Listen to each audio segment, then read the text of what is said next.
Senate will come to order. Our first item of business is a land acknowledgement.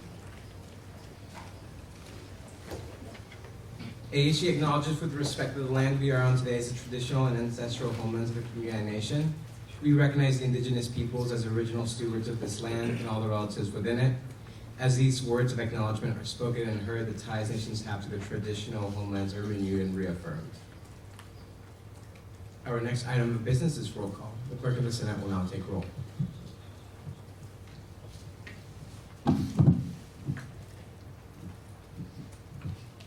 Jacob Aragon. Here. Ashika Arasu. Here. Anissa Beckett. Here. Jolie Beagle. Here. So sorry. Chloe Cohen. Here. Devin Eater. Here. Dana Farhood. Joshua Feingold. Here. Cece Fletcher. Here. Angelica Galtman. Here. Lily Giovanelli. Here. Tequila Hammond. Here. Chloe Hall.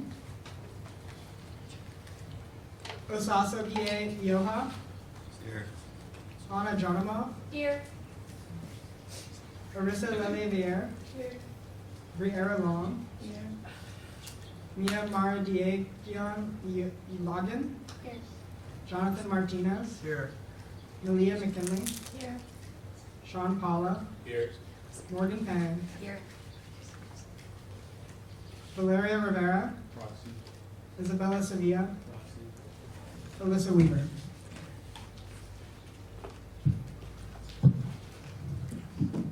Thank you to the clerk.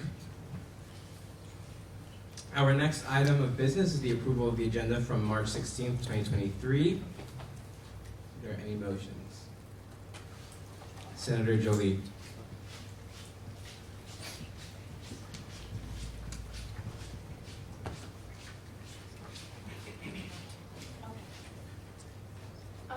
I move to approve the agenda from March 16th, 2023.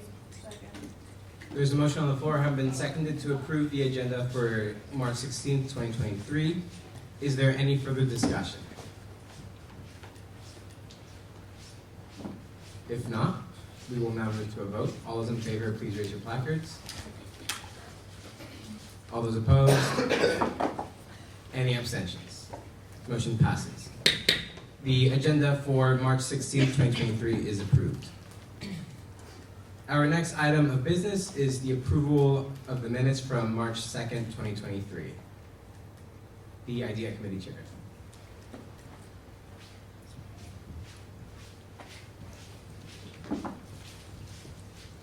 I move to approve the minutes from March 2nd, 2023. Sorry. There's a motion on the floor, have been seconded to approve the minutes from March 2nd, 2023. Is there any further discussion?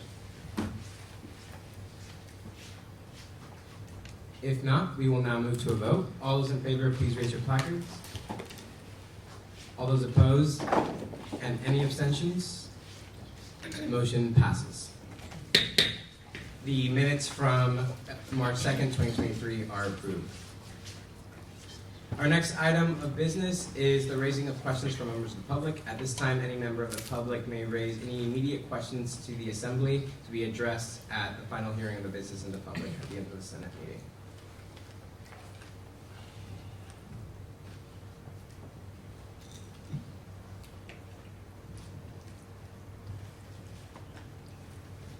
If no members of the public have any immediate questions to bring to the Assembly, I will move on to the next agenda item.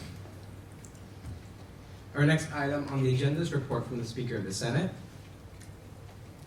Hi all, welcome to Green Senate. Thank you all for participating and wearing green today. I thought it was kind of fun for St. Patrick's Day, but also we have John Alejandro here today, so green for Green Thumb. So I thought it was going to be fun. First of all, I just want to say thank you to all of you that would have attended last night's emergency meeting. It was a very productive and helpful conversation, I believe.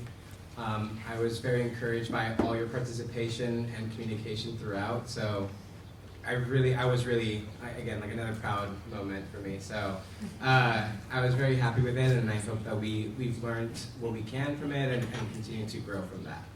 I met with Vice President Charlotte Johnson this past Monday and discussed more options about expanding the field to athletic fields. And so it seems that AVP Bill McGillis seems to be open to expanding rec onto those fields. And so we'll be negotiating that in the coming weeks. I, alongside with Senate lead team, appointed 2 senators this past Sunday. And I want to apologize for my slide. It was not finished just due to a lot of issues going on this morning and last night. So I really do want to apologize. But I just wanted to say I got to film a video with a PR chair on Tuesday. Hopefully it'll be coming out soon. Just asking 23 questions of me, I think. And there was a parking meeting today that I just wasn't able to attend, again, to some issues rising this morning. And so VP Connor was able to attend that meeting, and he will be able to deliver a more thorough report on how that meeting went. But I believe we're discussing citations as well as a payment plan implementation. So a lot of productive work in that, and if any of you have questions about the minutes or what was discussed, I have access to the file, so just come up to me if you have any questions about that. And yeah, welcome back from spring break, and I hope that you all have a safe and happy St. Patrick's Day this weekend. Thank you. Next is reports from the Senate lead team. So the first thing I want to discuss is we have recently implemented before spring break our out-of-office office hour, which means one of your 6 office hours, you are required to go out on campus, talk to your constituents, and be getting feedback. These are unofficial surveys, so don't be making actual surveys. This is just a casual conversation to have with your constituents. You can talk to them about what we're working on, simply ask if they've heard of things. And we will be having a debrief on this in either next Senate or March 30th. So just keep doing good work, and I am excited to have a fruitful discussion about it.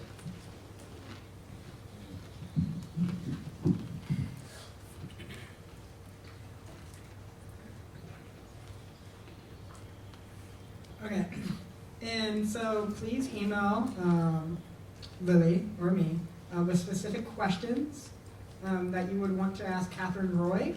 She's the Vice President for Finance. She's going to come to Senate. So any questions you have about finance things, tuition, stuff like that, what the university does with our money, anything along those lines, please email us your questions so she can come prepared with the answers. And then Marie Davis also, we want to come, so if you have any questions from her, she's the Director of Budget and Planning. She's coming with Katie Roy, and so both of them will be answering those type of questions. And then also, the Senate Initiative Fund, we started out with $15,000. So far, we've gone through $6,184, and we have $8,816 left. So please keep on sending in your initiative request. We really want to help you all out with those because we're about halfway through the semester at this point. And then also, please be going to your office hours. I know y'all have one office hour now outside, so do that. Be outside, on campus, talking to people.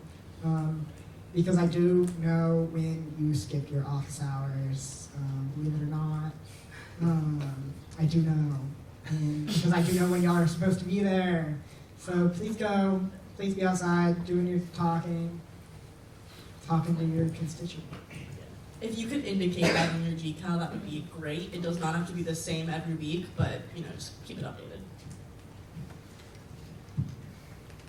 Hello everyone, so a little late to say it, but top of the morning for St. Patrick's Day. And then up is just the weekly parliamentary reminder. This one's a bit long, so I won't take the time to read it. I just thought it might be important considering what people have been saying recently about wanting to reconsider motions. Additionally, I heard the input from last night's meeting, and we'll possibly be trying to make a Robert's Rules of Orders just quick video guide for future reference. And in relationship to that, I did send out a few cheat sheets. Nothing official, but if you want to look at those during the meetings, please feel free to do so. We've all been asking for that. And yeah, that's it. Thank you. Point of personal privilege. taken well. Thank you to the Senate Lead Team. Our next item on the agenda is reports from the committee chairs and coordinators.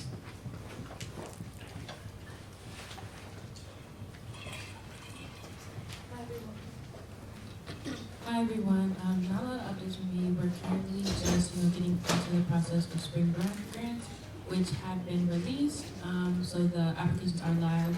They are due April 14th at 11:59. So please let everyone know. We also have a flyer coming out soon. So please circulate that when you get the chance. Thank you. And I'll also be giving Danny's updates.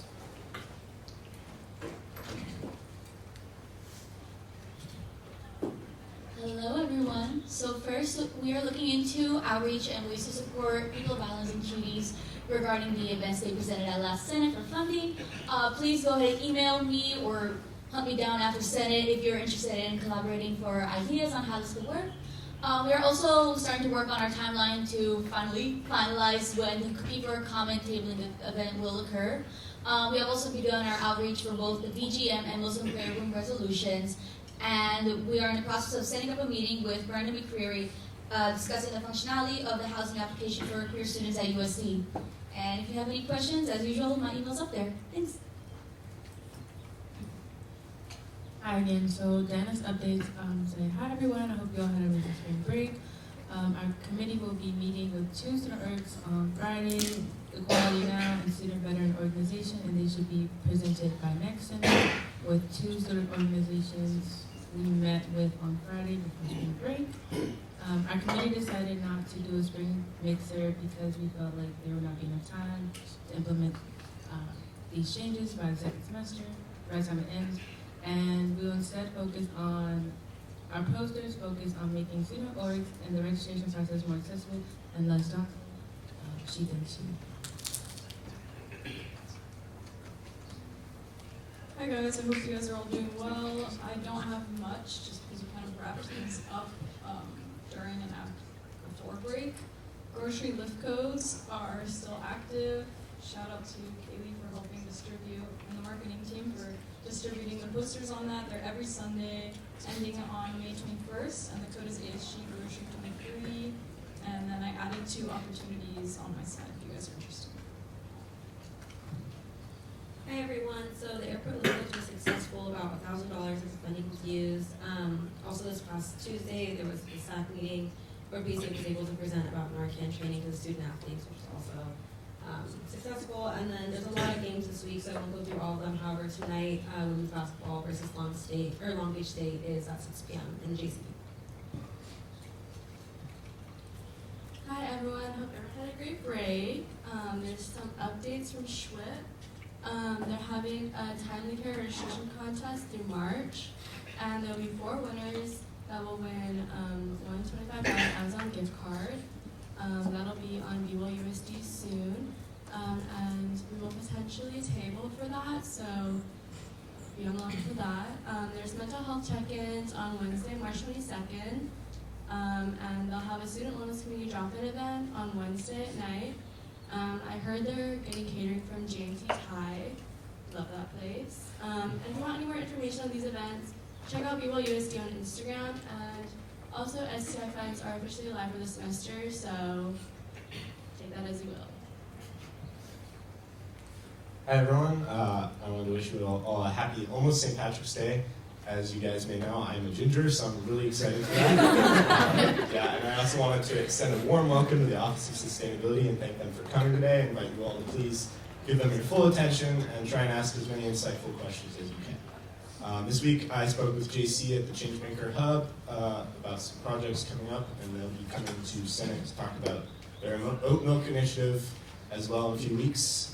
And then my office hours are there. And then I also put the Chicago River on there as the very famous for, dyeing it green for St. Patrick's Day. And I wanted to assure you all that the green is created with vegetable dye, so it's not harmful. But I did link an interesting article in my speaker notes about how rivers across the United States have been changing since the 80s at the very least. Based off of satellite images. Many of them, about 28%, have turned green. That's mostly due to fertilizer runoff from farms, which can cause algae to kind of grow out of control and take all the oxygen out of rivers. So I welcome you all to educate yourselves about that if you're interested. Thank you to the committee chairs and coordinators on all those great updates. Our next item on the agenda is reports from the ASG Executive Board.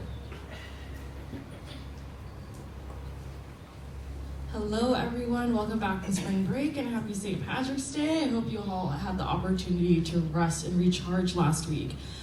So I was out of Senate the week before spring break because I was at the Student Affairs Committee of the Board of Trustees with Andres. Some updates from there.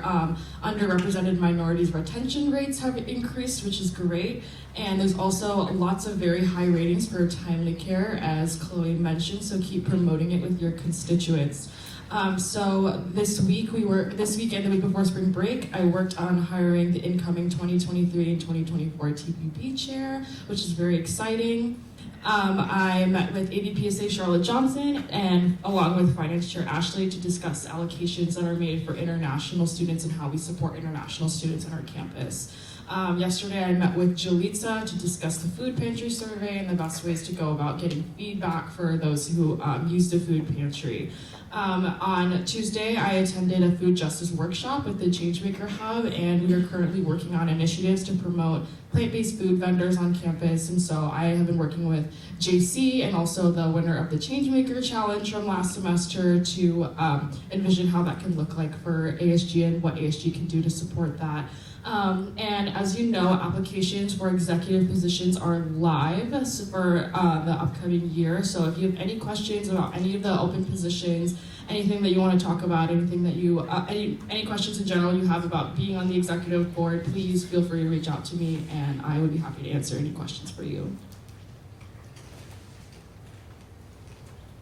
I'm going to give Connor's updates because today he's at Faculty Senate. The Spring 2023 Research and Travel Grants are live and they're open through April 14th. Andres and Connor have had several meetings with the USD Parking Committee to reiterate the park up options now allow for permit holders to park outside their designated areas after 4 p.m. And they also met this morning to further discuss the reduction of citation prices and payment plans. And Connor wants to share that today in music history, ABBA is inducted into the U.S. Rock and Roll Hall of Fame, and there are their notable hits. You spelled Mamma Mia with Thank you, Connor. Hi everyone. For me, today I'll be leading the Senate bylaw updates discussion, so excited to hear what you all have to say about that. Also, I had a meeting today with PR Chair Kaylee and Amanda to make sure we're on track for elections. And that being said, applications are due next Thursday at midnight, so make sure you tell your friends and get in your applications if you were planning on applying. And a little shameless self-promo, I'm filming a day of my life on the ASG Instagram story today, so check it out. Yeah. Happy Thursday, everyone. So our Women's History Month event is now March 29th at 7 p.m. in the IPJ Theater. Lots of rescheduling, but I think it's safe to say it's going to happen for real this time. Our next, the next item I have is the TPB ASG Common App is open, and the apps are due April 16th. We are hiring event coordinators, brand manager, and marketing manager. And then for Olay Music Fest, keep checking out the Instagram for hints. We hope to be revealing it really soon. And then in honor of the Taylor Swift Eras Tour kicking off, Glendale, Arizona has been renamed to Swift City for March 17th and March 18th this year. All right, hi everyone. So first item is, of course, ASGBC. We had another meeting on Wednesday, and we'll probably be doing that somewhat indefinitely. It is a problem that I want to bring to your attention just because we're being asked for money from student orgs at an unprecedented rate, and our budget is not going to be able to sustain that very likely, so we're strategizing on how to solve that, and that'll probably be an issue that'll come up over the next few weeks. The other thing is that we have, in addition to like a large amount, this large number of requests, so maybe having those additional meetings, and we're looking to see if there's any senators who'd be able to be a proxy member for our meetings on Wednesdays. So it'll be from 4 to 6 p.m. They're on Zoom. You get a $20 GovCredit and it's basically just like a regular ASGBC meeting. If that's something you are able to do, please email me. That would be great. The last Senate, I went to the Board of Trustees Finance Committee meeting. Nothing in particular to share. We reviewed another Get Involved Fund request and currently reviewing another. The other one was approved, but not for the full amount. We have two center discretionary funds requests. One of them we'll be reviewing today, and the other one we'll be reviewing at a later time. And the last two items are related to what Melissa said about Phoebe Johnson. It was initially about international students, and probably going to be a larger conversation about funding as a whole. And then we're working with a student at the Changemaker Hub who's trying to promote plant-based food at UST. So, thank you. Hi everyone. Happy early St. Patrick's Day. Stay safe this weekend. So some on-campus promotions. So applications are open. Elected positions close on Thursday. So please check out the post on our Instagram. Give it a like, give it a share. And if you really want to be special, can you please tag 2 of your friends in the post? That would be awesome. Also, research grants are open, and the marketing will be coming out for that soon. As you heard, Dana Life videos are up and running. I did one on Tuesday. Alana is doing one today. Melissa did one yesterday, so that will be posted soon. And I got the pleasure of filming with Amaya the Vogue 23 Questions with Andres. So that was really fun. And then this past Tuesday, I also did a press conference on behalf of ASG for one of the media writing classes. It was really cool. I got to present on our priorities for the year, our goals, and our progress. A lot of the questions were focused on our accomplishments with parking services, the park up option, and also the grocery lift codes. So thank you to all who were involved in those things. It was really fun for me to kind of quote-unquote brag for you all. But that is that. And then please also make sure to submit your marketing request forms. I got a few questions on where that link is. It's right here in the slides. And there you go. Thank you very much. Yes, that's totally water in the cups. Yes, that is a great point. Yeah, that's our gift for the week. Hello everyone, happy Green Thursday. So bonding is next week, Friday. Location is the DeGarry Alumni Center, 120 is across the SLP. The activities is a surprise, but you won't want to miss it, so be there if you can. And then if you are helping with that, if you can stay back just after Senate a couple minutes. And then I will be attending the Student Life Committee meeting this Tuesday, and then see what they need from me. And then I also attended, I added this after because I forgot about it, I remember. My core committee meeting on Monday, we just discussed updates on the different departments, and then we also discussed on how we can best support each other. For us, I said just elections that are coming up, promoting that on their websites and Instagrams, their attendance at ASG meetings, and also just information that they get that would be shared to senators, and then you all can do something with that for initiatives or resolutions. So hopefully that's all good. And then my quote of the day also did pop up, but is arrive with enthusiasm to every waking moment of your life by Hayden. Have a good day. Thank you to the ASG Executive Board for those great updates. We will now move on to new business in the agenda. Our first item of new business is a confirmation vote of the newly appointed senators by the Speaker of the Senate. The confirmation vote of the newly appointed senators being Charles Lorenzo and Tatum Mosley. I want to remind you all that you all have the discretion to vote and make motions about this, and it is up to you all to do so.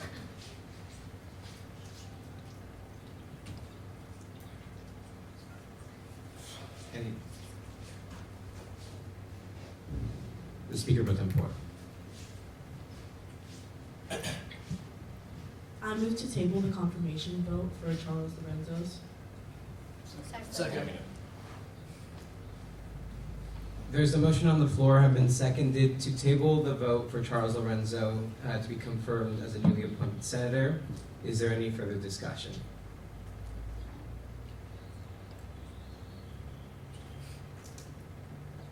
Senator Chloe.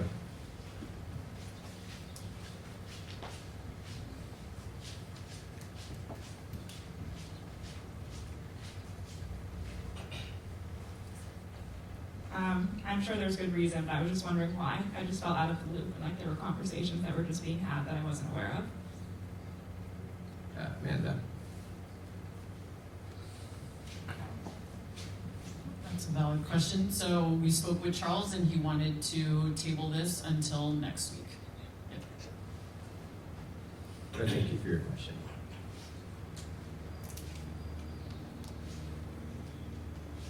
Is there any further questions, comments, discussion? If not, we will now move to a vote. All those in favor, please raise your placards. All those opposed? And any abstentions? Motion passes. The confirmation vote of Charles Lorenzo will be tabled for next week. We still have on the agenda confirmation vote of Tatum Mosley. Is there any discussion or motions on such? The Sustainability Coordinator.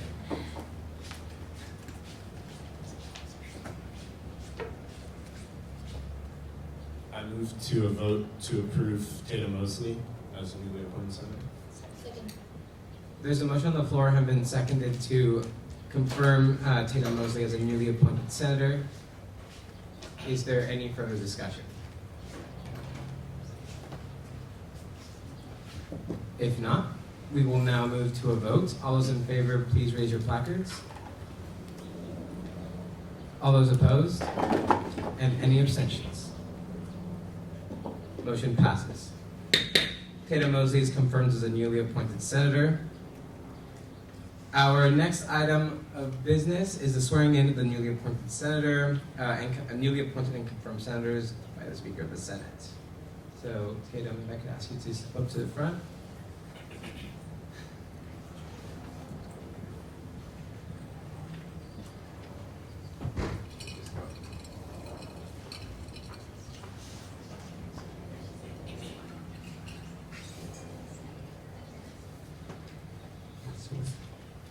Okay, so as you all know, we'll get started. So I will be reading certain lines of the oath, and you will just repeat after me. The first ones will just be an I will after each statement, just confirming your The members of the Associated Student Government of the University of San Diego shall adhere to the highest ethical standards. They shall exercise judgments which are fair, consistent, and equitable. They shall do everything they can to strive for excellence in their goals, adhere to the Constitution and bylaws of the Associated Student Government, and work to achieve the mission of the University of San Diego. So again, after each of the following questions, please respond with I will. Will you demonstrate loyalty to the mission and goals of the University of San Diego? I will. Will you act within the Associated Student Government's Constitution and bylaws? I will. Will you be fair and just in all the treatment of all, addressing issues and people without prejudice, and maintaining a positive working and learning environment? I will. Will you honor agreements and preserve confidentiality? I will. Will you be honest in and accountable for your actions and statements? I will. Will you demonstrate personal and professional integrity in all matters and respect ASU leaders, administrators, faculty, staff, and students? I will. Will you provide leadership in all your assigned duties? I will. Okay, now I will be reading the oath, and then you will just repeat after each statement. We will be part of a team which seeks to meet student needs. We will be part of a team which seeks to meet student needs. To extend opportunities to all students. To extend opportunities to all students. And to enhance the quality of education. And to enhance the quality of education. Students are offered at USD. Students are offered at USD. We will work with fellow members. We will work with fellow members. Of the Associated Student Government. Of the Associated Student Government. In a spirit of harmony and cooperation. In a spirit of harmony and cooperation. To the best of our ability. To the best of our ability. We will represent and serve. We will represent and serve. The Associated Student Government body of the University of San Diego. the Associated Student Government Body of the University of San Diego in all aspects of campus life. in all aspects of campus life. Thank you so much. Welcome to the team.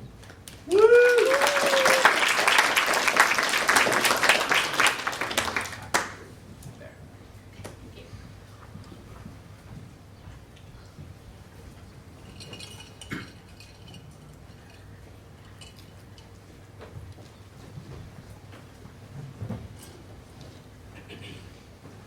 So can we all welcome Tatum Mosley to being a new appointed senator? Just one more time.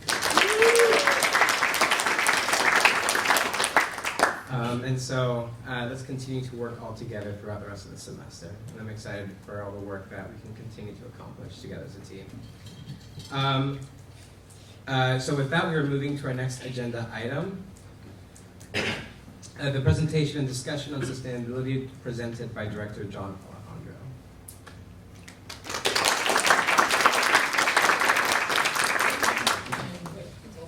Yes, you can just pick up the box at the arrow. Perfect. What do you want the clicker? I don't think I need the clicker. I think this will work. Is this live? Testing 1, 2, 3. Can y'all hear me on this? Yeah. Okay, cool. Flippers or brothers? Take it along. Well, this is bringing back memories for me. I haven't stood at a podium in front of a governing body for about 4.5 years when I was the renewable energy planner at the city of Santa Fe. I was in the line of fire oftentimes when I'm standing behind this podium, so I hope you all are gentle with me because it's been a while since I've addressed a room of elected officials. So thanks very much. And I just want to kind of quickly introduce myself. For those of you that don't know me, my name is John Alejandro, and I'm the Director of Sustainability here at USD. I joined this past August, so I'm brand new. I'm going on my 7th month. And for the first, I would say, 3 to 4 to 6 of those months, I've been drinking from a fire hose, quite literally, trying to bring myself up to speed on what's been happening on campus in all aspects of not just sustainability, but everything under the sun when it comes to USD. And so I'm happy to be here, and I feel like I got my feet underneath me now, so I'm happy to be invited to address all of you. Really quickly, I just want to give some thank yous. I want to thank Speaker Fernandez Perez and the entire Senate leadership team and executive board, as well as Senator Sean Paula, of course, your sustainability coordinator, and of course the body of the Senate as a whole for inviting me to join you all today. I want to give a special shout out to the student activities and involvement team who do awesome work every day. Looking at you, Amanda, looking at you, Madeline. And I know Jen is somewhere maybe? I don't know if she's missing. But anyway, big thanks to the SAI for everything that you guys do as well. I really appreciate you involving me right out of the gate this year. And so again, thanks for all that you guys do. I want to give a shout out to my sustainability team over there, Savannah Robledo, who's our student sustainability coordinator, as well as Brian Carnos, who is our graduate student worker who takes on all of our marketing initiatives, and he's our marketing lead. So thanks for everybody. Let's see. So when I first started here at USD, there was a lot to work with, quite honestly. And that's one of the reasons why I joined the university. A lot of great pieces are in place when it comes to sustainability. We had a lot of renewable energy technologies on campus. A lot of energy efficiency work had been done over the last several years. The students are involved, and they continue to be involved. And so all of those things were very attractive to me. But the one thing that I did notice when I kind of got on board after the first kind of month or two is I kind of noticed that there was some confusion about exactly what the Office of Sustainability actually does. Some folks thought maybe because we are housed in facilities and we're a part of facilities management, that's all we do is focus on the buildings. Other folks thought maybe we produce some kind of student initiatives, but weren't exactly sure which maybe, and they weren't really quite sure where we fell within the spectrum of all things USD. So kind of one of the first things I wanted to do was just kind of put down on paper exactly what it is that we do and what we focus on. So this slide here basically states kind of 2 goals in one sentence. And really, the Office of Sustainability exists to improve and protect the environment by implementing sustainability plans, projects, and programs, and to engage the USD community to take action. And so the thing about sustainability is much like some of these red highlighted words, plans, projects, and programs, it's very broad. It's very all-encompassing, right? And that's because sustainability literally permeates everything here on campus. Everything from the lighting in our buildings to the types of windows that we use in our buildings to the amount of electricity, water, natural gas that we use, our landscaping, water consumption, food that you're eating, recycling, waste, everything that exists on campus, sustainability touches. And so in order to achieve a lot of the goals that I'm going to talk about here, we have to do all of that through plans, projects, and programs. And really inviting you all and the community at USD at large to really take action on each of those things. So, how many people actually know that this is a goal for USD? Raise your placards. To be carbon neutral by 2035. Yeah? Pretty good. Not bad. I'm going to say about a third of people, right? But this is a goal that was established by the university in 2019. And can anybody kind of maybe, how many people know what carbon neutrality actually means? It's kind of a vague term. What does it mean to be carbon neutral? I got one person, maybe Sean. Sean, you should know this one. So to be carbon neutral, what that actually means is to, how can I put this? The amount of greenhouse gases that USD emits need to also be drawn down from the atmosphere and sequestered back from wherever they originally came and basically back down into the earth, right? And so if USD emits, for example, 100 million metric tons of GHGs as an example, well, somehow we're going to have to pull down 100 million metric tons of GHG from the atmosphere and put that amount back into the ground. That's a huge task. But that's unbelievable. That's really, really, really a hard thing to do. But if USD can if we can draw down our electricity use and our gas use, all of a sudden those GHGs also go down, right? So if we can decrease the amount of GHGs that we're emitting by saving energy on campus, then we don't have to draw down so many GHGs from the atmosphere and sequester those back into the ground, right? So our goal as a sustainability office is to reduce about 95% of our energy use here on campus by 2035. Because we're never going to reduce 100%, I'll tell you that right now. It's almost impossible. And that last 5% that remains, hopefully before 2035, I'm going to shoot for 2034, if we can reduce our consumption of energy and all that stuff on campus, we get ourselves down to 95%, and I only have to pull down 5% of our GHG emissions. Right? And that's much easier for us to do through carbon offsets. So federally, that's an accepted goal of carbon neutrality. Reduced by 95%, by 5% offsets through gold. Many companies and entities throughout the United States feel like today they can be carbon neutral by simply just going and buying 95% of offsets and drawing down 5% of their GHGs. Technically, you can do that. Offsets are on paper. The Earth doesn't really care about paper. It cares about what's in its atmosphere. So if you're really true to your goal of producing effective energy planning and reducing your GHGs, you first want to draw down 95% and buy 5% of carbon offsets. So that's kind of the overall plan. But before this, sorry, I'm on the wrong slide. As FY 2019, though, USD has actually reduced its greenhouse gas emissions by 35%. And that's because in 2016, it had a climate action plan. And that was done by a group of stakeholders from across campus, faculty, admin, and staff, including 1 or 2 students, I believe, at the time. And that climate action plan focused on transportation, energy, water, and waste. And that plan had some high-level goals attached to each of those areas. And it was made some aspirational goals in terms of what it wanted to see in reductions in each of those areas. And it had some pretty good plans in there, some pretty good strategies to achieve reductions of each of those areas. And so that's kind of is what you see here. Since 2016, we've reduced our GHGs by 35%. That's a good start. The other plan that we have in place was done in 2020 and published in 2021, and that's the Energy Master Plan. And the Energy Master Plan focuses solely on energy, so electricity, natural gas primarily.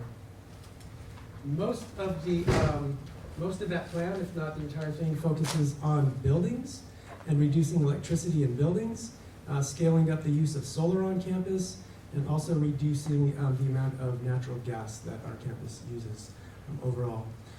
It's a good roadmap. It's prescriptive year by year. However, I've kind of switched some things up in that timeline, some things we can get to sooner rather than later. So that is going to be kind of the guiding document to help us draw down a lot of our energy use on campus and GHGs. The projects, though, that we're focusing on are listed here. There, on the left, you can see kind of the past projects that have gotten us to that GHG reduction of 35%. We have a solar array on campus. How many people actually know we have solar panels on the buildings? Yeah. Pretty good, fair amount. We have 1.1 megawatts of solar panels on our buildings. That's 5,200 panels on 11 buildings across campus. A lot of people don't really know that fact because you can't honestly see them. The parapets are kind of high. They're built in a way that you can't really see them from the ground, but they're up there. If you look at Google Map, you'll see all of the panels that we have on our campus. That's a pretty impressive amount of panels. They were installed in 2010. They provide about 7% of the campus's electricity. So at the time in 2010, you might ask, well, that's a lot of solar panels. Why is it such a small amount of electricity being produced on campus? Well, at the time in 2010, each panel only output about 200 watts per panel. It's not very good. It was good in 2010, but today's solar panels, they output about 400, 450 watts per panel. So about double the amount that than we're outputting in 2010. We also have a fuel cell on campus. How many people know we have a fuel cell on campus? Maybe not too many of you. It's hidden down in the west garage. It's behind a fence. It's a huge. It looks like a giant metal transformer. It's about 50 feet long. That fuel cell is made by Bloom Energy, and it produces 1 megawatt of electricity for us on campus. So that equates to about 33% of our electricity use on campus is being generated by that fuel cell down in the west garage. That's pretty impressive.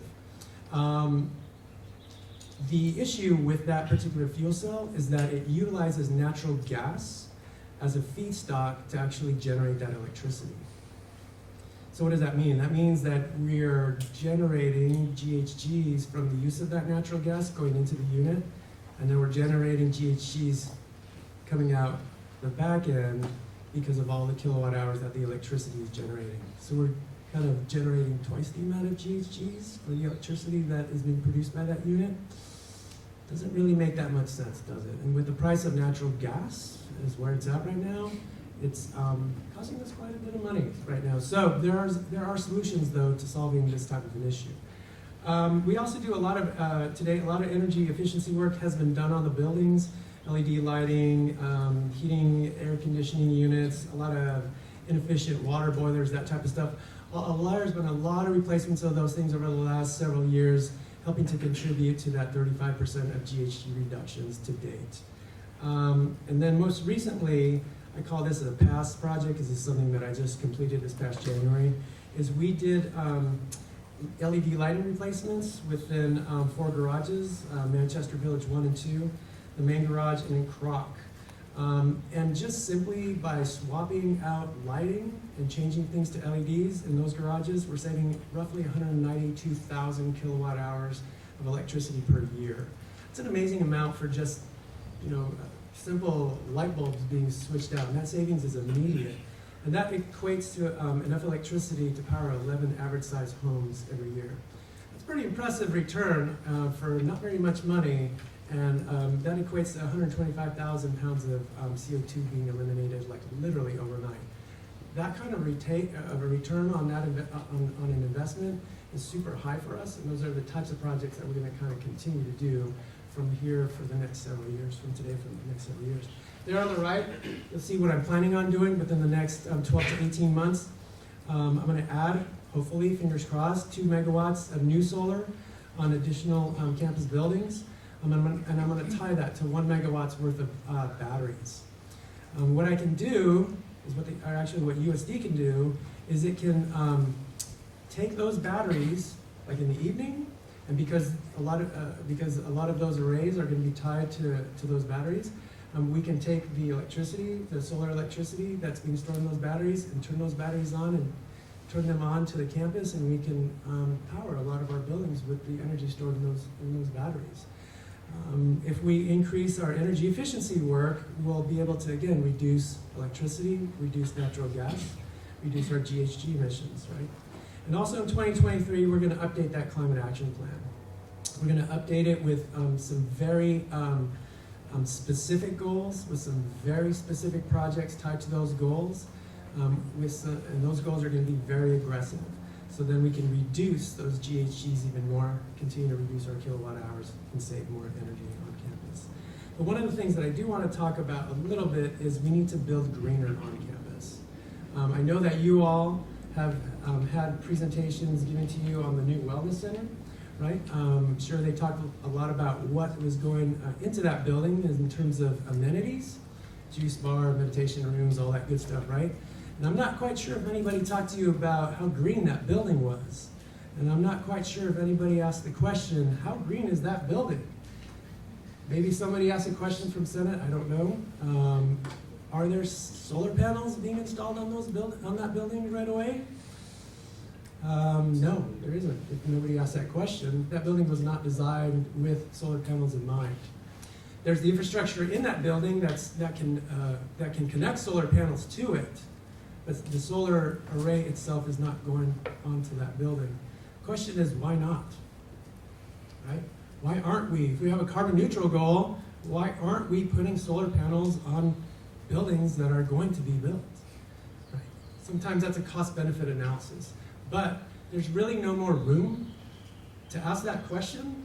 It should just be a given that buildings are going to have solar. Buildings are going to have high-efficiency equipment in them. Buildings are going to utilize as little water as possible, right? As little gas as possible. And so what I'm talking about is we need to really start to move the needle on our green building initiatives and really where we want to be when it comes to building new buildings. This building, for example, is an energy hog. It's an energy waster. We have single pane windows in these upper floors, highly inefficient. We have a huge boiler tied to the hot water, to heat hot water to this building, highly inefficient. And so when we begin to look at replacing buildings such as this one, we need to build greener. And I'll talk a little bit in just a minute about how ASG can lend support to those initiatives. In terms of programs, how you all can get involved, well, first and foremost, obviously, being a part of ASG. I used to work in Washington, D.C. for quite some time, and I used to work on Capitol Hill. And so I've seen both the House and Senate in action, Senate committees, House committees, floor action, all of that stuff. Tremendous amount of power in terms of not only personal projects for constituents, but also as bodies as a whole. You all as senators, right, have the ability collectively to help set university priorities and agendas in many ways. Right? And in addition to the projects and activities that you all take on as individuals on behalf of your constituents, as a whole, you can be a voice for the campus in terms of telling the administration what the student body would like to see. And so when it comes to things like green building or energy efficiency or campus microgrids or whatever it is that we're going to do here when it comes to sustainability, I need your support and I need your help. And so as a Senate, whether it's this year, next year, or even the year after, I think the Senate should take serious consideration in terms of, as a whole, what it would like to see in this area, in addition to a whole host of other areas on campus that can use your voice and utilize your voice and your support to back a lot of important initiatives such as green building or achieving carbon neutrality by 2035. I've seen this personally. I've seen students contact President Harrison directly, and he listens and he understands and he sits down and he talks with students, quite literally. So if you don't think you have a voice as an individual, number one, you do. But you even have a greater voice as a collective group of senators in this room. So I highly encourage you to get involved in this way. But there are a few other areas you can see.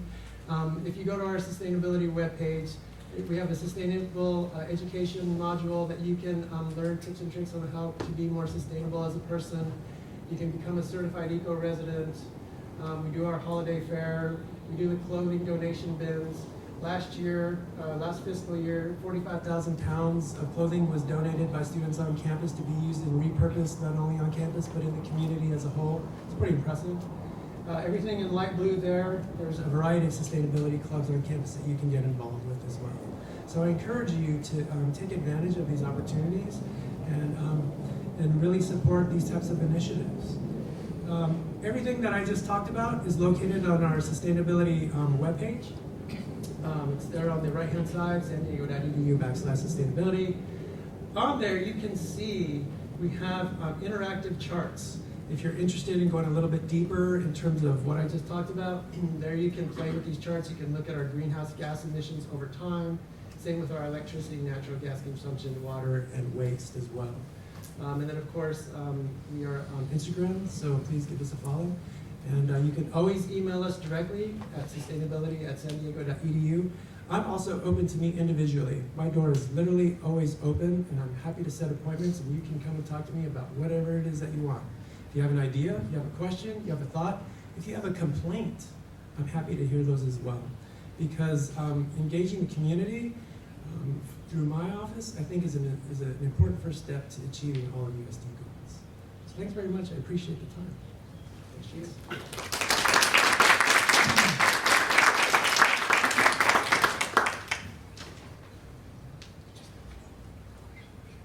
Point of order, the allotted time has expired. But if you all have questions that you would like to ask Director John Alejandro, I would recommend extending time as well. Senator Osa? How are GHGs measured? Wait, point of order, you have to vote to extend the time. I move to extend the time by 5 minutes. Second. There's a motion on the floor. I've been seconded to extend the time by 5 minutes. We will now move to a vote. All those in favor, please raise your placards. All those opposed? And any abstentions? Motion passes. 5 more minutes. And then Senator Osa? How are GHGs measured, and are cars factored into this, student cars? Yes, thank you, Senator Osa. Mr. Speaker, appreciate the question. Yes, so greenhouse gas emissions are calculated. You take into account the amount of kilowatt hours if you're measuring greenhouse gases for electricity, or if you're measuring greenhouse gases associated with natural gas, you take into account the amount of therms that you're burning from your natural gas. You can also calculate greenhouse gas emissions from combustion from vehicles. And so the way that you do that, just to make it easy, is let's say I use 10 kilowatts of electricity in my garage. And what I would do is I would take 10 kilowatts and I'd multiply that by what's called an emissions factor. And emissions factors are created by the EPA. And your emissions factor is tied to the amount of carbon that your utility actually sends into the atmosphere to provide you with the electricity from the generation station to your house. So let's say emissions factor is 5 pounds of CO2. So 5 pounds of CO2 per kilowatt hour, 5 times 10 is 50. You're emitting 50 pounds of CO2 in the atmosphere for 10 kilowatt hours of electricity. That's kind of like a basic dumbed down math, but in general, that's how it works. And so what we've done for the university is we've measured all of our electricity and therms and transportation and all that, and we've arrived at, I believe it's 25,000 metric tons of GHG, and that's what our emissions are to date. It's a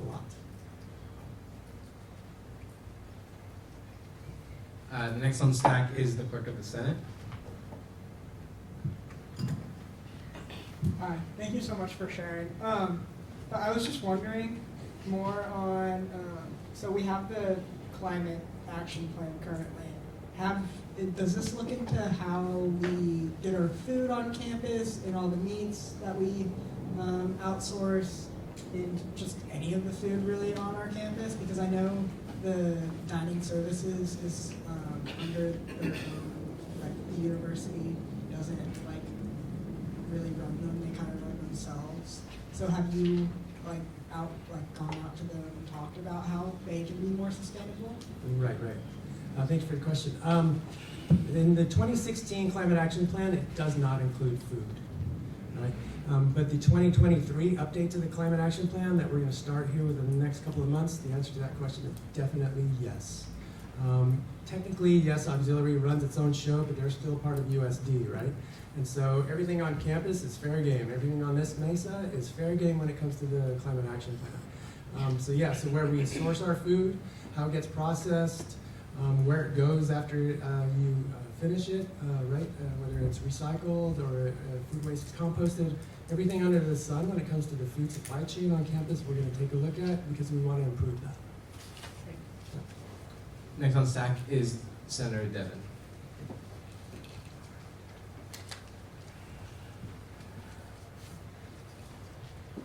I have a few questions. I might just kind of list them out really quick. First, I was wondering if the solar panels on top of each building are directly wired into that building or if they're interconnected. And then secondly, I was wondering kind of what the utilization rates, or if we have metrics on that for that electricity, whether we're overproducing per building or underproducing per building.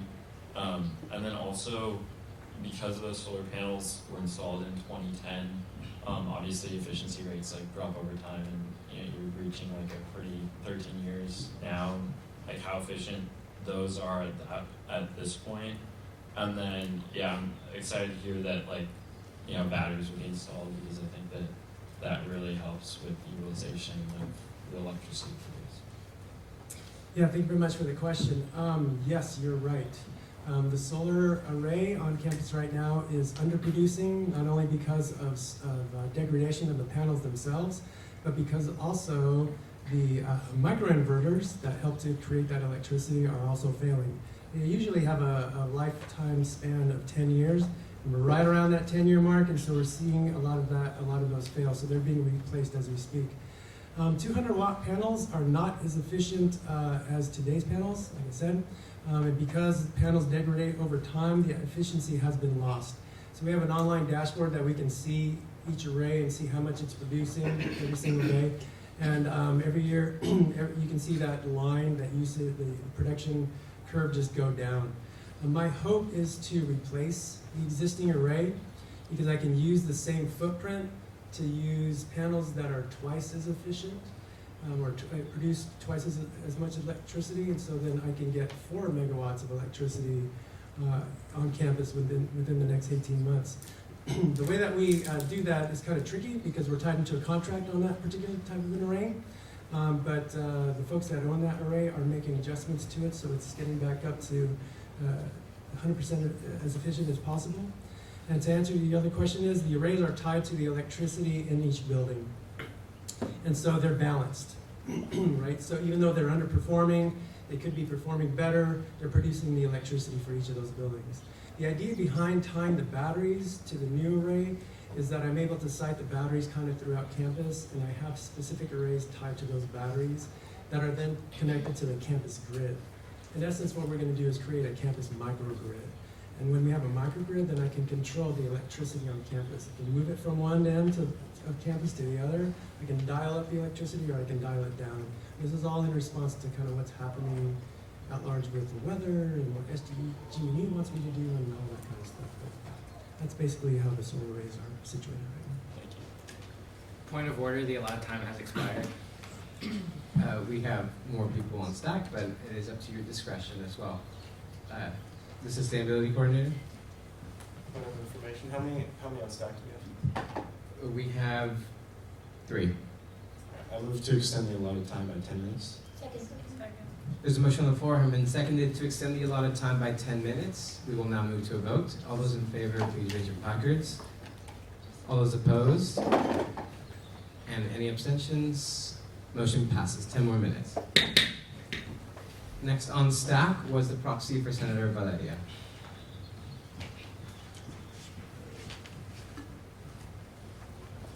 You previously mentioned how the new wellness business building will be like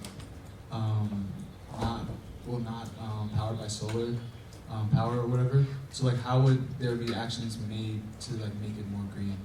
Sure, that's a very good question.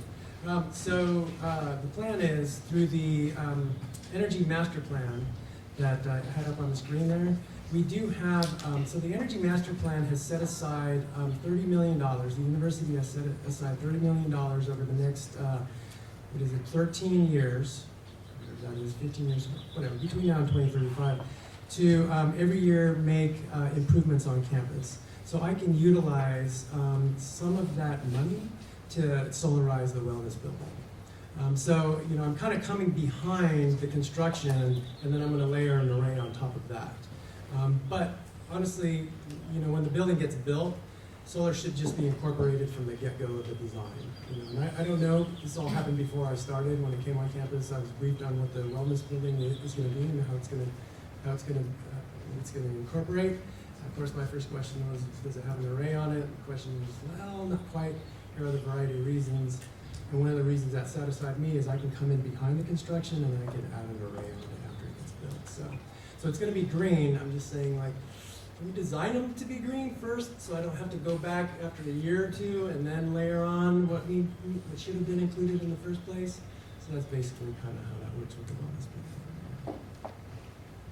Thank you. Our next on stack is the sustainability coordinator.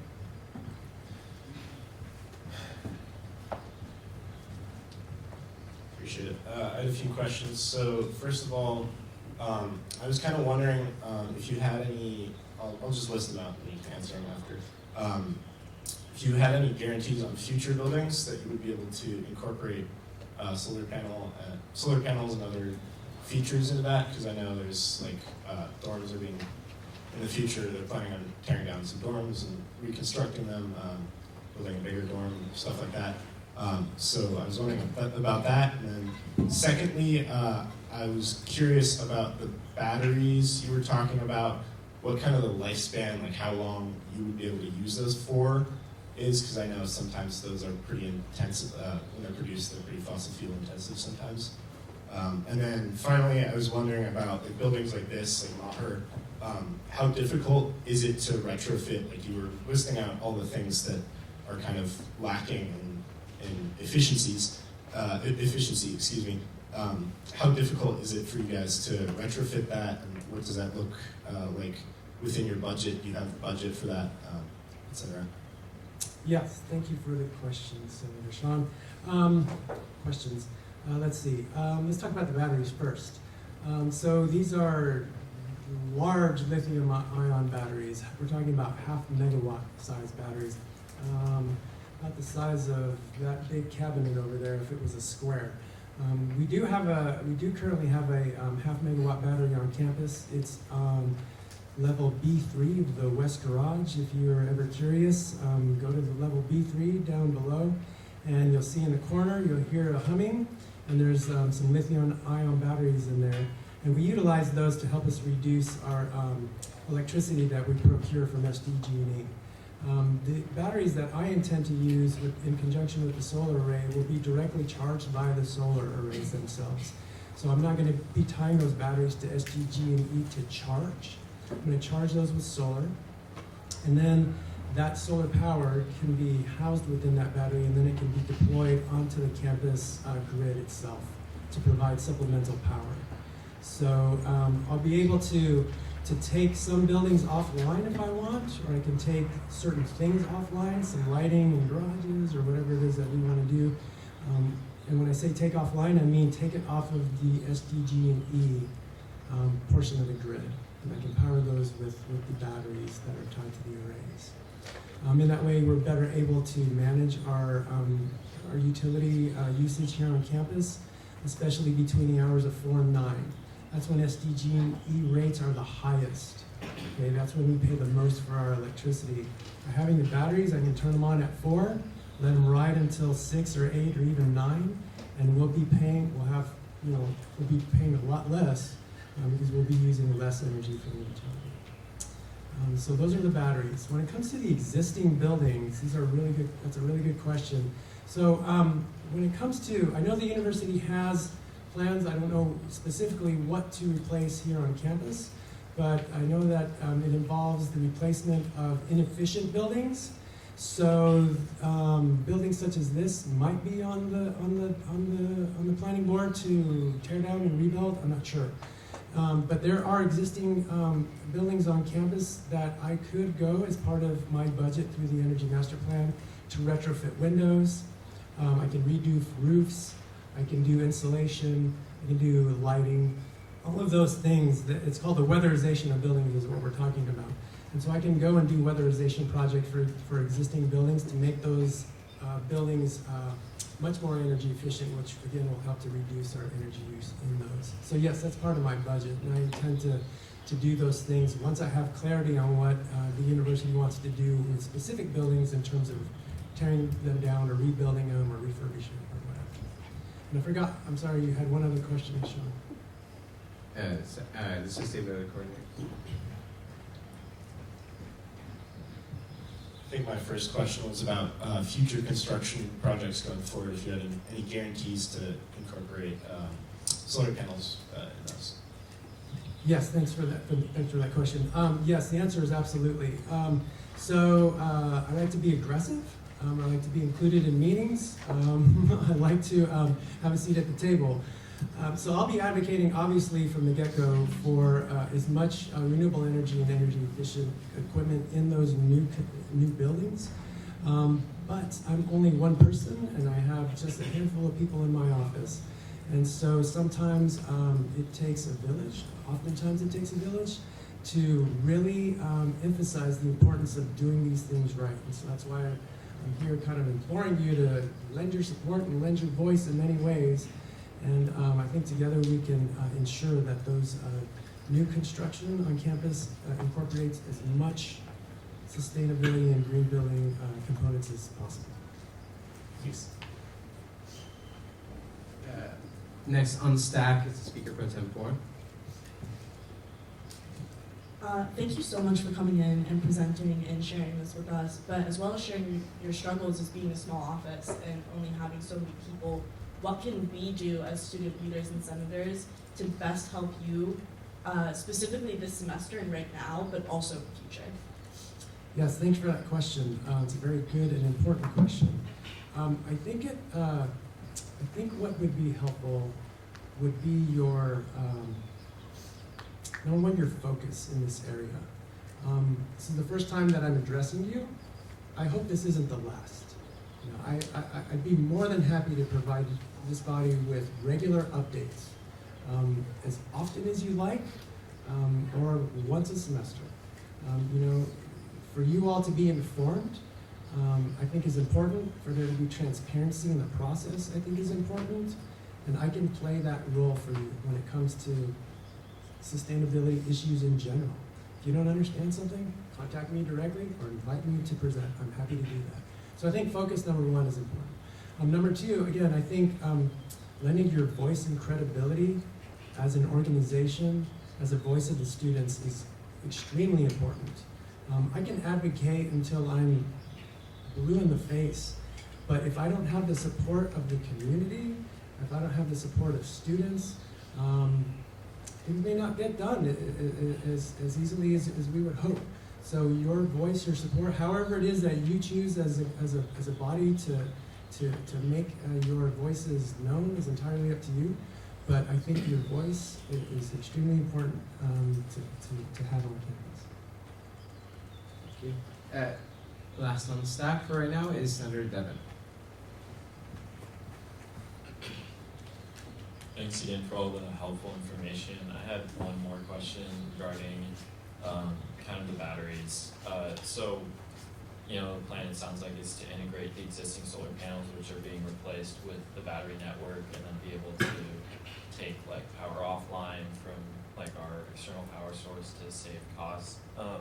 Is there a way to implement it in a hybrid model with power, or is it as long as like we're accepting power from SDG&E, then we're being charged for it? Yeah, correct. Good question. Thank you very much for the question. When we're talking about, this is a hybrid model. Right.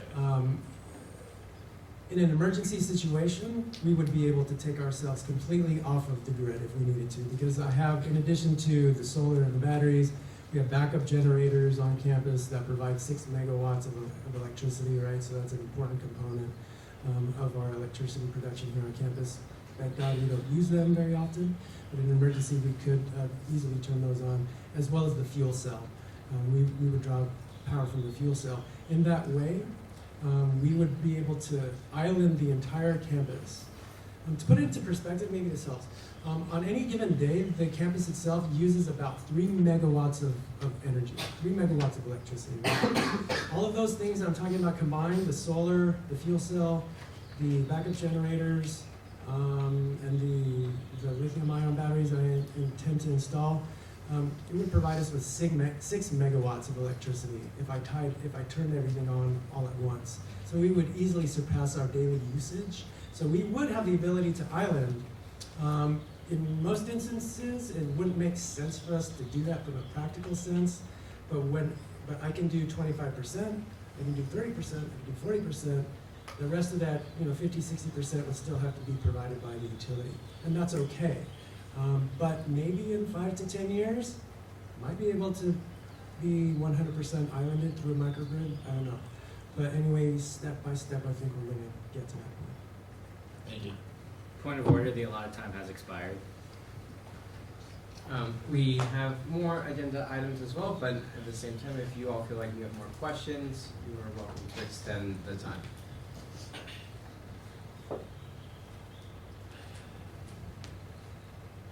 If no time extension, then thank you so much, John. Thank you. Thanks, everybody.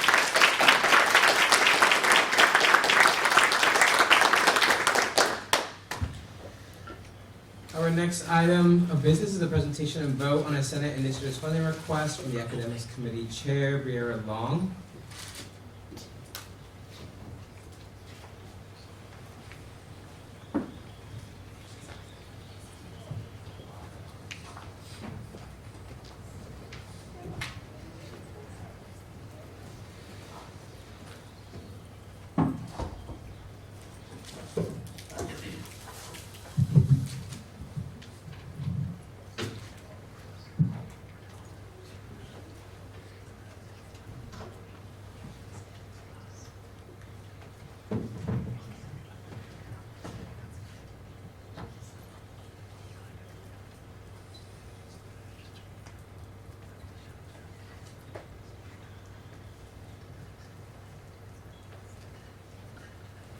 Hi everyone, so as mentioned, I'm presenting. So I'm presenting on behalf of undergraduate research funding request. And basically what we'll be going over today is what the Office of Undergraduate Research is, how much money is being requested, how does this request affect our overall budget, and what impact will this funding have on the undergraduate community. So I'm just going to start off basically saying what the mission of the Office of Undergrad Research is. So it serves students, it serves faculty members interested in mentoring students in relations to research, and it offers on and off campus opportunities. So that means that you can do internships and things like that over the summer here or during the school year here, but you also have the opportunity to travel and go different places to engage in research of all different types. It is not only for a specific major or a specific year, it's open to all undergraduate students here at USD. And how much and from where? So they are requesting $3,000 for travel funds. As I mentioned, a lot of things do take place off campus in terms of research, and the request, just to clarify, is coming from the Senate Initiatives Fund, not the ASGBC Fund. And as mentioned earlier by Gunner. We have a little bit over 8,000, so this would be 3,000 of the 8,000, leaving us with 5,000 for next semester to tap into. And basically, here's the cost breakdown. So for the 3,000, they do group travel grants and they also do individual travel grants. The groups can be up to $1,000 per group, and the individual ones are $500 per person. So at minimum, it will be supporting 6 individuals to go do research beyond our campus. And the timeline basically is that all the allocated funds, if it is allocated to the Office of Undergraduate Research, would be used by June, which correlates with our schedule. So it wouldn't be something that would lay over or have to be taken into the next semester. And the impact, as you can see in the bottom left, I guess on your side, this is what they posted on their website, and it says we have run out of travel award funding for conferences in spring 2023. You can still apply for funding. It is not guaranteed. Travel awards will be accepted as more funds become available. So they're in dire need. They have already been, used all their funds, which means that students are interested in doing research, and it's something that students are actually engaging in. So I feel like that's something to take into consideration when thinking about whether or not to fund this. And just a couple questions, they're kind of rhetorical, but interpret them how you may. So how will your decision impact the lives of our constituents? I feel like, as I mentioned, a lot of these funds will be going to, tangible things and, enrichment and development for our constituents, which is very, very important to us. And it should not, their dreams and their aspirations should not be limited to the financial constraints that, we live in day to day. These are things that, are for enrichment purposes. So I feel like as the duty to our constituents, we should be, honoring that. And in the right on the blocks, you can see different things that the funding will impact. So it allows our undergraduates to go to conferences, participate in research, lab research and non-lab research, speaking engagements, going to speak at different conferences, have TED Talks, things like that. There's fellowships, internships, community building, it's beyond, the USD community, just the global community as a whole. And it allows students to explore their passions and interests, to basically see what they're passionate about and what they want to devote their time to. And thank you so much. It's quite quick, but just something to put into consideration. So thank you.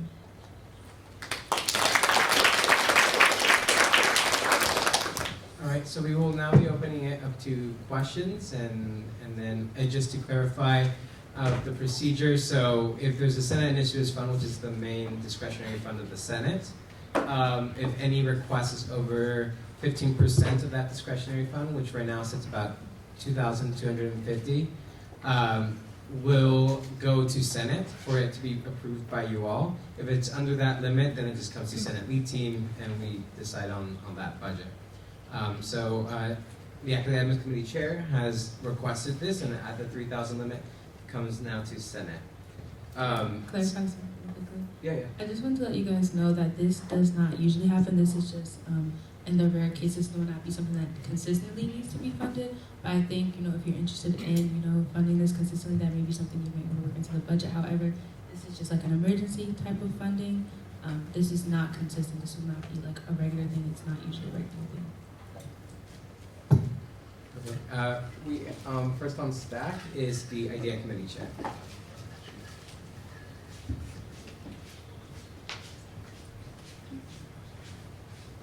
Hi, thanks for presenting. I love seeing you so passionate about supporting undergraduate students and their academics here. It's very important. I just had a really quick question. Have other methods of funding for travel been looked into on top of this request?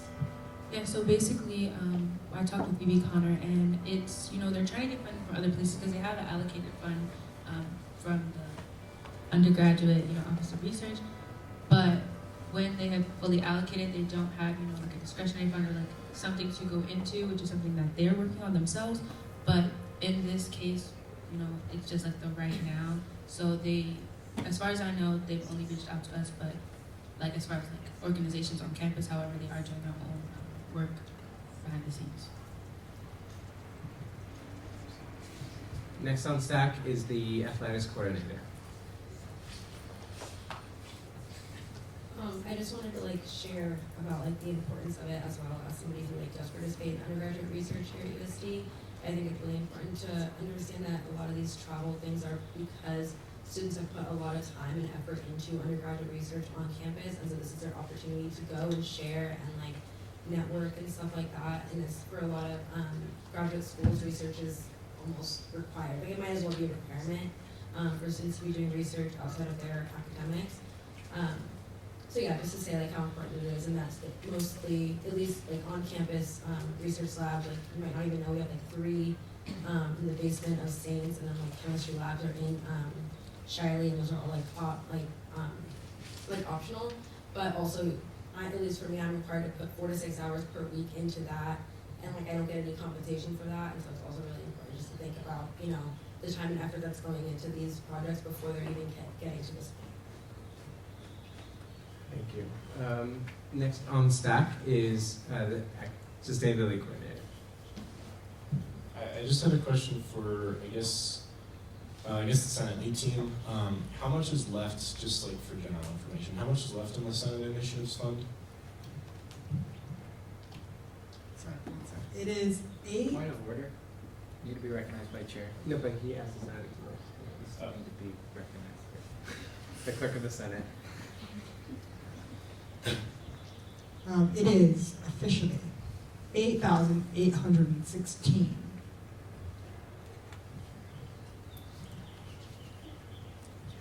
Again, 8,816. We have spent only $6,184 so far, out of 15,000 in total.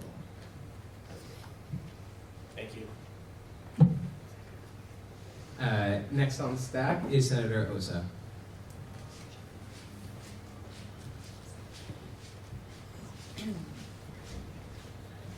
I was just curious, Briara, does the office, like, do they fundraise? Like, seeing as they put through so many undergraduate researchers, I would imagine that they could ask for funds from, like, previous alumni. So I can't really speak to the alumni connections, but I know the funding generally comes from, you know, like the budget that they're allocated, and that kind of has to do with, you know, they have like basically how we have alcohol design, things like that. They have events where you are able to come and see where the money is going, what type of research is going on. So we have fundraising events. Well, I wouldn't say fundraising events. I would more call them like events to spread awareness and things like that. So to bring attention to the type of work that's being done, which usually, you know, accrues funds from that. So I can't necessarily speak about the fundraising aspect, but I know they're not just asking for money without, you know, seeing what other possibilities they have. This is a like last resort. The fact that they even had to post that announcement, like it shows that they're very persistent in the fact that although they do not have the funds, they are still encouraging students to get apply for things like that. So I think that's just something to keep in mind. Like the funds have been allocated all overall, but they're still working to get those funds. So of course, like through that post, that's not specifically to ASG. So other people are made aware of that. So I just want to put that in perspective. Hope that's your question. Next on stack is the Health and Wellness Coordinator.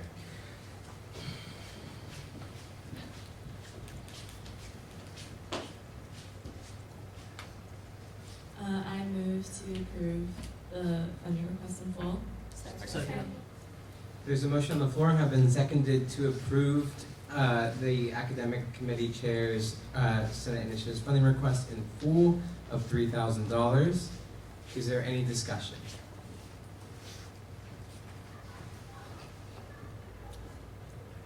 If not, we will now move to a vote. All those in favor, please raise your placards. All those opposed? And any abstentions? Motion passes. $3,000 are approved.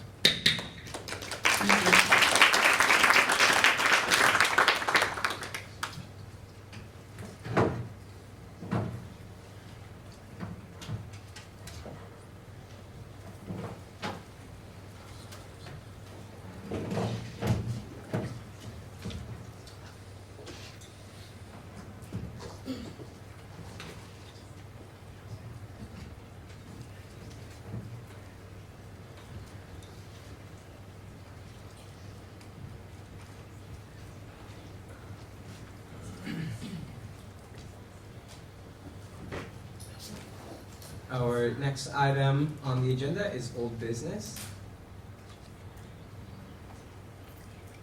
And this item of old business is discussion and vote on the Senate bylaw amendments presented by the Chief Justice de la Torre.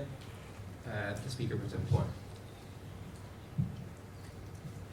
I move to table the discussion and vote on Senate bylaw amendments presented by Chief Justice until next week. Second. There's a motion on the floor, have been seconded to table the presentation and discussion about the Senate bylaw amendments to next week. Is there any discussion?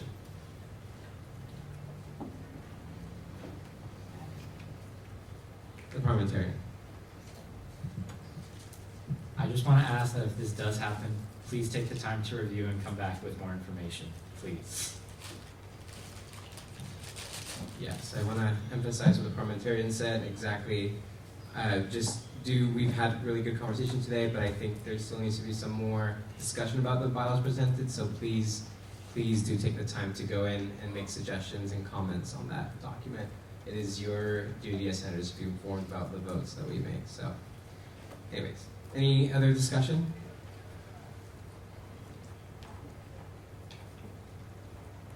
If not, we will now move to a vote. All those in favor, please raise your placards. All those opposed? And any abstentions? Motion passes. The presentation and discussion and the vote on the Senate bylaw amendments shall be tabled to next week.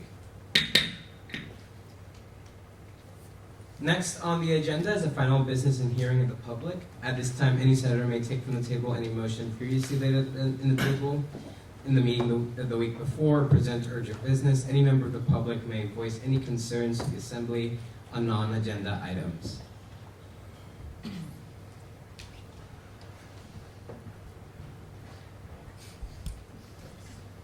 Okay, so I'm just going to say something before anyone makes a motion. Can I please see Tatum, Devin, and Chloe after Senate just to talk about different things, but I would like to see all of you individually. And thank you again for a good discussion, and yeah, the speaker present floor. I know it's reiterating, and I know it's approaching 2:15, but I just wanted to thank everyone again for last night's discussion and really bringing that into Senate today. I feel like you had a great Senate, and just, you guys are doing great. Thank you. The Student Org Committee Chair. I move to adjourn the meeting. Second. There's a motion on the floor, have been seconded to adjourn today's meeting. We will now move to a vote. All those in favor, please raise your placards. All those opposed? And any abstentions? Senate is adjourned.